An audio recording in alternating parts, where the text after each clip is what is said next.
But perhaps some of the most powerful voices against the Iraq War have been the soldiers who have fought it. For 4 days this past weekend, soldiers convened at the National Labor College in Silver Spring, Maryland, for Winter Soldier, eyewitness accounts of the war and occupations in Iraq and Afghanistan. The corporate media largely ignored the story. For the past few days, we've been broadcasting their voices. Today, we continue with former Staff Sergeant Camilo Mejia. My name is Camilo Mejia. I joined the military in 1995 as an infantryman. And I deployed to the Middle East in March of '03, first to Jordan and then to Iraq in April of that same year. The first mission that we had when we got to Iraq was at this place called Al-Assad, and our job there was basically to run a prisoner of war camp. And at this prisoner of war camp, our job was basically to keep prisoners who have been deemed enemy combatants sleep deprived for periods of up to 72 hours in order to, quote-unquote, soften them up for interrogation. And the way we did that was by yelling at them. So my first question to the people who were training us on how to do this was, how do they understand? I mean, they don't speak English. And he said, well, they're just like animals, they're just like dogs. If you keep yelling at them, it doesn't matter what language you're yelling at them in, they're going to get the point. If you yell at them, get up enough times, just like a dog gets up, they'll get up. If you tell them to move left, eventually they'll get it and they'll move left. And they said, but that's not going to always work because they're so tired. By the way, they were hooded with sandbags and they were tied with plastic restraints, barefoot, and circled around with concertina wire. So they were not only being deprived of sleep, but also of light and a sense of space. And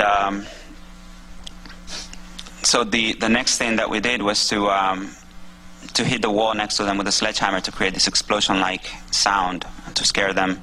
And when that didn't work, the next step was to put a gun to their heads and to charge it as if to execute them. Basically, we were performing mock executions to scare this man. And every now and then that wouldn't work, so you would grab the person who was not obeying and put him in a chamber and hit the wall next to this person to basically drive him insane and get them to obey. Another time, I remember we were at a traffic control point and we had received reports of ambulances being used to deliver explosives. So we were really close to the only, we were actually blocking the only road that led to the hospital, to the local hospital, and this ambulance came upon our traffic control point, and they told us that we could not let the ambulance through. There was a pregnant woman who needed to get to the hospital, but they said, we don't know if that's a pregnant woman or if this is, a van, full of explosives and it's going to explode, so we basically turned it back.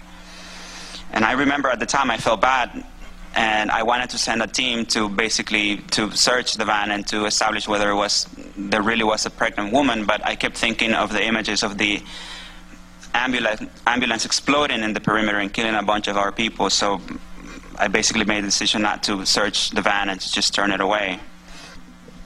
Another time, we were again at a traffic control point, and we were attacked, and we were in the middle of a firefight, and then they stopped shooting at us, and we began to assess the damage and to collect our wounded, and there were a lot of Iraqi civilians who were killed. And from this car came a voice that was calling me, Mister, Mister. And I approached the car, and again we had this intel report saying that at traffic control points, people will call you and say, help me, and then they'll shoot you or the vehicle will blow up. So when I'm approaching this car, and right after this firefight, and then after this happened, then they began shooting at us again.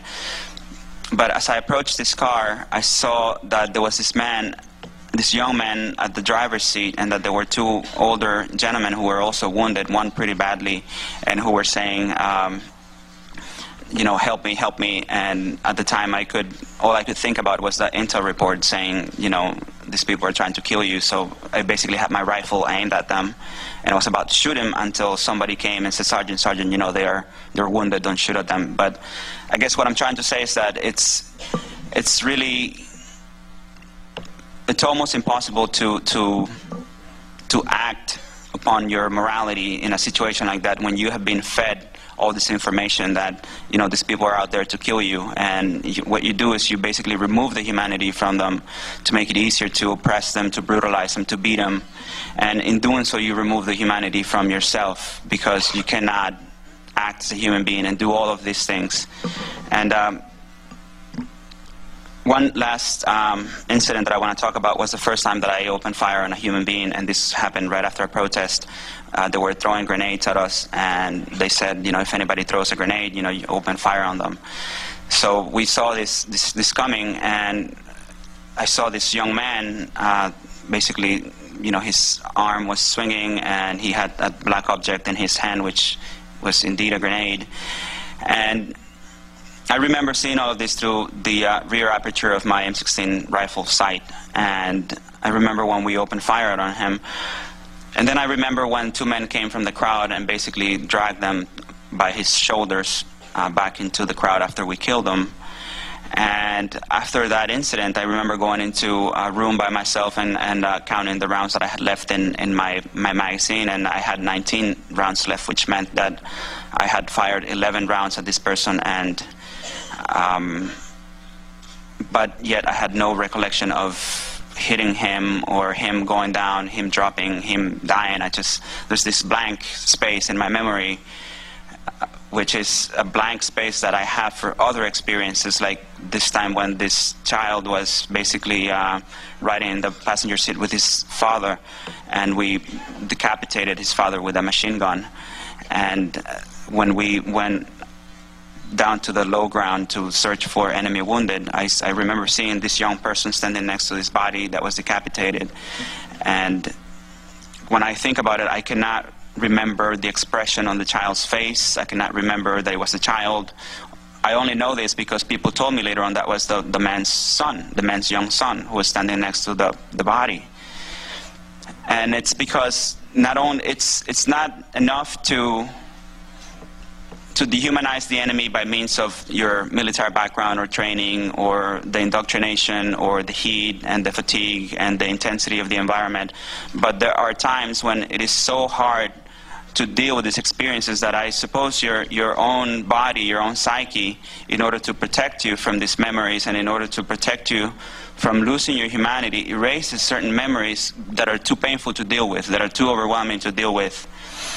And whether it is to punish the men in your squad or the men in your unit, or to erase the face of a child whose father was decapitated next to him in a car at a traffic control point, or whether it is to pose next to a dead civilian or Iraqi or whoever, it is necessary to become dehumanized, because war is dehumanizing. And we have a whole new generation. We have over 1 million Iraqi dead. We have over 5 million Iraqis displaced. We have close to 4,000 dead. We have close to 60,000 injured, both by combat injuries and non-combat injuries coming back from this war. And that's not even counting the post-traumatic stress disorder and all the other psychological and emotional scars that our generation is bringing home with them. So all that just to say that war is dehumanizing a whole new generation of this country and destroying the people in the country of Iraq. In order for us to reclaim our humanity as a military and as a country, we demand the immediate and unconditional withdrawal of all troops from Iraq, care and benefits for all veterans, and reparations for the Iraqi people so they can rebuild their country on their terms. Former Staff Sergeant Camilo Mejia served 6 months in Iraq in 2003 with the Florida Army National Guard. After a brief leave, he refused to return. He was court-martialed and served nearly a year in prison. He's now the chair of the board of Iraq Veterans Against the War, the organization that sponsored the Winter Soldier hearings.